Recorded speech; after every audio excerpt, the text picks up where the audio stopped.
Welcome today to our video. Today, as I promised, I'm going to give you an update on how the rabbit kits that we've got this week, and I'll also show you a few things on how we've prepared the brooder for 100 chicks, but in another video. But in this video, we are going to see 20 plus kits that we've got this week. Let's go to the rabbit cages and see what is there. Welcome.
So this week, let's just say from 5th June to today, 6th July, we've been able to breed very many kids. The first kids that I showed you last time, you can see them, the two of them. They are here. This is their record. It's a New Zealand white litter. It was born on 1st June, I'm sorry, not 5th, 1st June. It was weaned on 1st July. The mother is a New Zealand white daughter 1, they have their numbers. The father is a New Zealand white buck 1. The live born, they were born 5 kids. The 2 of them survived. Many of them did not survive because it was an inbreeding. It was a brother to a sister.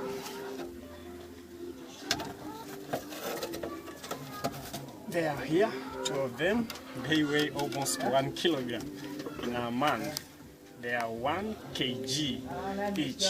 Very cute babies, New Zealand white babies. Those are 2 of them that we have there.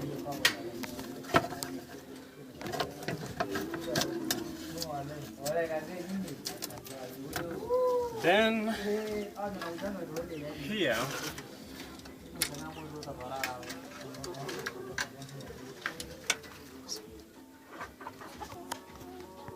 here with me, I also have two beautiful kids. They were born, the two kids, they were born from New Zealand. No, this is not their record. Their record is here. Their record is here.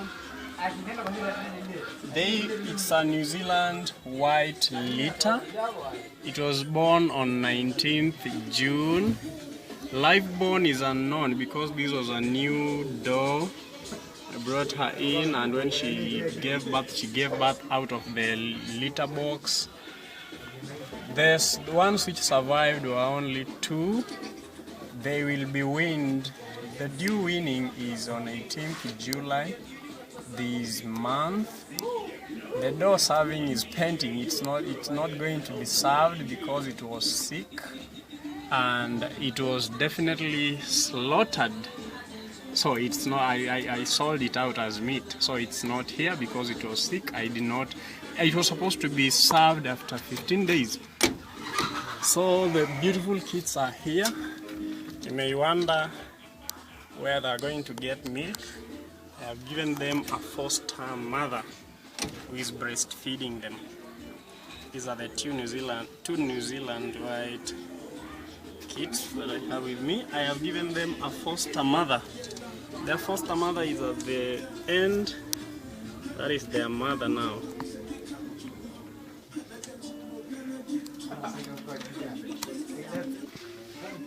Number 3 litter is here from the New Zealand cross. Very beautiful mother. It gave birth. Its record is here. New Zealand cross. It gave birth on 30th June. It will be served on 15th July. Then these kids will be weaned on 30th July. Then there were 7 live born. The kids were 7. That is excellent. That is the first rabbit to give birth to 7 or more kids on my farm. That's very good. I think this one can be used for future breeding because it's a good doe. Let's look at the kids. It gave birth to 7 kids. I added her 3 more kids. So she has 10 kids here with her. You can look at the kids. They are only 4-5 days old. They are only 4-5 days old. So I have 10 kids here. 10 beautiful kids with me here. Let's try to look at them. Just before you touch these ones, you must take precaution. You must take some of the fur that is here and rub on your hands so that you don't introduce any bad smell in this.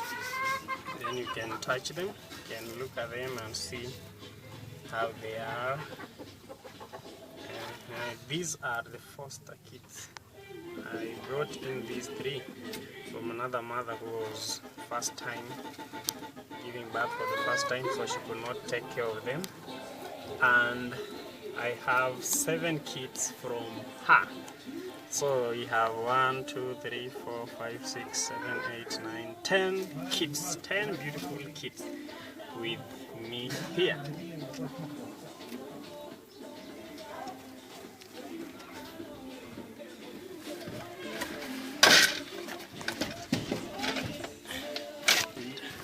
Cross door.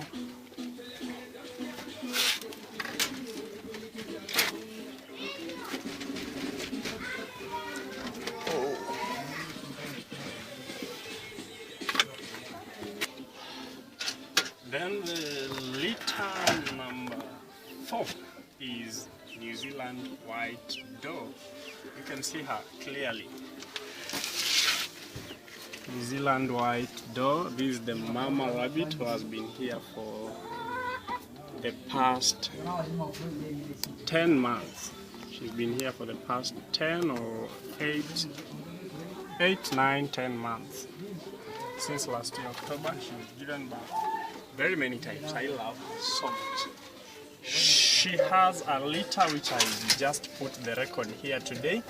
Now the record is she gave birth yesterday on 5th July. So I'm definitely going to win those rabbits. I'm going to take them away from their mother on 5th August. I'm going to rebreed the mother to take her back to a male rabbit on 20th this month. Those are 15 days, 2 weeks. When she gives birth, I take 2 weeks to get her back to the male. She has proved to be an excellent mother, the best mother I ever seen, because this time, the first time she gave birth to 5, second time 6, third time 5, fourth time 3, fifth time she has given me 8 kids. Let's see them. 8 beautiful kids. You can have a look at them. Pure New Zealand white, because I took her to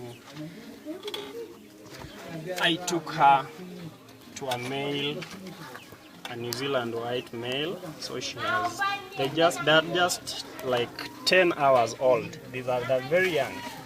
So you see how they are.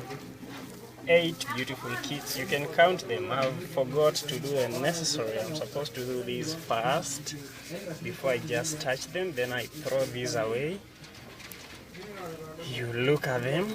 Let's see. You think I'm cheating? They're not 8. They are 8 beautiful kids. We have 1, 2, 3, 4, 5, 6, 7, 8. 8 kids. For the first time in her history, she's given birth to 8 kids. Now her feed ratio is going to increase very fast, and I'm also going to feed this one with 10 kids. I'm going to feed her a lot of feeds. I'm going to give her a lot of pellets, because they need a lot of these feeds for them to feed the young ones. I give them a lot of these. I give them a lot of grass so that they can maintain their health well. Now, we can go back and talk about a few things that you need to consider when you are doing this. How do you manage to get up to such? Because you see, if you are going to feed them in a bad way, in a poor way, if you are going to house them in a bad way, they're not going to give birth to such beautiful litter. Now I have two kids there. I have 2 more kids. Those are 4. I have 8 kids. Those are 12. Those are 10. So that is 14. 2 plus 2 plus 10. That is 14. Plus 8. That comes to 20. 22. Yeah. I think we have 22 kids. We also have 3 more kids here, which makes it 25. Yeah. So, let's go and talk about the basics that you need for this. So, you've looked at what we're doing, and you've looked at how the kids are. So, I just need to give few tips on how you are going to make sure that you get kids. Over the time, I've been getting very few litter. And you see, the thing is, I told you in the other video on the mistakes you make when you are rearing rabbits. One of the mistakes is inbreeding, which you should not do that. So you should avoid inbreeding. Inbreeding gives birth to 5 kids, which 3 or 2 are going to die, then you remain with very few. That is very bad. So the moment you get a buck and a doe from different farms, you bring them together, you are going to get healthy kids. And that's one of the things you're going to do. For the past few days, when I've inbred 3 rabbits, and you see, from the 3 rabbits, each of them gave birth to 5 kids, and only two survived. The other one survived 3. So that's very bad. You should not inbreed those rabbits. If you want to get healthy kids, don't inbreed them. Don't take a sister to a brother and inbreed them. They're going to give you few litter which are going to die in a few days. Then another tip you need for you to get many kids, many baby rabbits from one rabbit. One thing I've noticed and I've done, and out of experience I've got it, is you house the female rabbit in one cage, you house the male rabbit in another cage. You only bring them together during mating time. And during that time, if you need to get more rabbits, if you want to get more kids, I take the female rabbit into the male's cage, just for 5 minutes, it has a successful mating. Then in the next 10 minutes, I bring her back for another mating. Then in the evening, I bring the female back to the male for another mating, another 2 or 1 successful mating. With that, you get very many kids. Very many kids. I can prove that. The rabbit which was giving birth to 5 rabbits, it's now giving birth to 8 rabbits. And that's a change that I've seen over time. I've avoided inbreeding. I have increased the number of successful matings that I do. Bring the doe to the male rabbit 2 times or even 3 times in a single day. And with that female rabbit, that male rabbit, don't mate it more than 2 does per day. Don't bring in 1 female, the same day you bring in another female. It will not give birth to many of them. So you only bring in 1 per day, then you breed it in the evening. That will be okay. Then taking care of the litter. How do you take care of that litter? Make sure that it is covered with fur. Then you should touch those. You can avoid touching them. Somebody told me touch them after 7 days. You can do that. But if you want to confirm if there are any dead litter, you just go there after 24 hours. When the rabbit gives birth, like the one which I showed you last, gave birth yesterday at 2 p.m. and I've checked the litter today in the morning when I was feeding. So you can take almost 20 or 24 hours before you check them. So if you do that, the mother will not be scared, it will not run away from the litter, it will not be scared about any stranger coming there. But I'm not a stranger, I feed them every day, I take them, I touch them so they're used to me. And before you touch them, you rub your hands with the fur from that rabbit before you touch the kids. Then you check the kids, make sure they're covered with fur. If there is not enough fur, you can pluck the fur yourself from the mother itself. You just take it and pluck fur from its stomach and the chest parts, you pluck fur from it, then you put on those kids. Then you feed the mother rabbit with a lot of feeds, a lot of pellets. The kids will grow healthy. Thank you for watching. You can say hi to Blessy, she's here. Say my hi. Okay? Say my hi. Good. Goodbye.